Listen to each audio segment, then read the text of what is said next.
फिलिस्तीनी संगठन हमास ने 7 अक्टूबर को इजराइल पर गाजा पट्टी से हजारों रॉकेट दागे थे।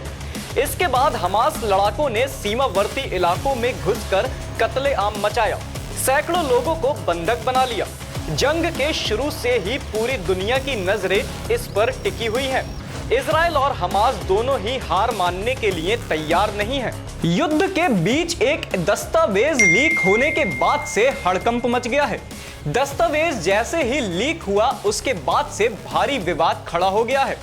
इस दस्तावेज के लीक होने के बाद से मिस्र की टेंशन बढ़ चुकी है। कुछ लोग इसे हमास को लेकर इजराइल का मास्टर प्लान बता रहे हैं। आइए आपको बताते हैं कि ऐसा क्या खास है इस दस्तावेज में जिससे इजराइल की मुश्किलें बढ़ सकती हैं। मीडिया रिपोर्ट्स के अनुसार हमास के हमले के एक हफ्ते बाद इजराइल की मिनिस्ट्री ऑफ इंटेलिजेंस ने 10 पन्नों का एक सीक्रेट दस्तावेज तैयार किया। दावा किया जा रहा है कि ये दस्तावेज प्रधानमंत्री बेंजामिन नेतन्याहू की सहमति के बाद ही बनाया गया है।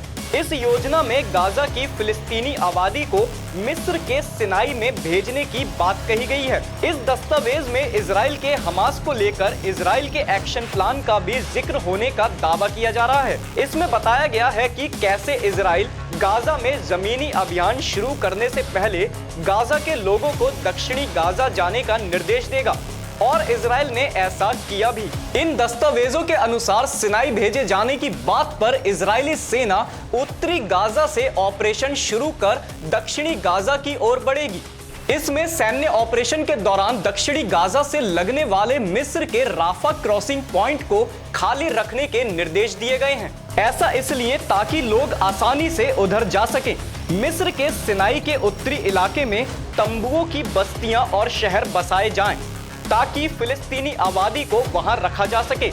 एक वेबसाइट के मुताबिक इस दस्तावेज पर इजराइल की मिनिस्ट्री ऑफ इंटेलिजेंस की तरफ से सत्यापन है। हालांकि इजराइल के प्रधानमंत्री बेंजामिन नेतन्याहू के दफ्तर ने इस दस्तावेज को काल्पनिक अभ्यास और एक कॉन्सेप्ट पेपर बताकर खारिज करने की कोशिश की है।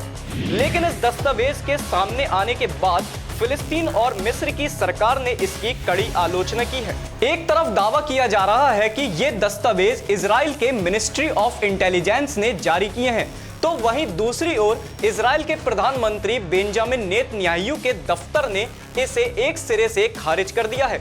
अब देखने वाली बात यह होगी, अगर ये दावा सच निकलता है तो इस जंग में मिस्र आगे क्या रणनीति अपनाता है। अभी के लिए बस इतना ही। देश दुनिया से जुड़ी खबरों को देखने के लिए जुड़े रहें खबर फास्ट के साथ।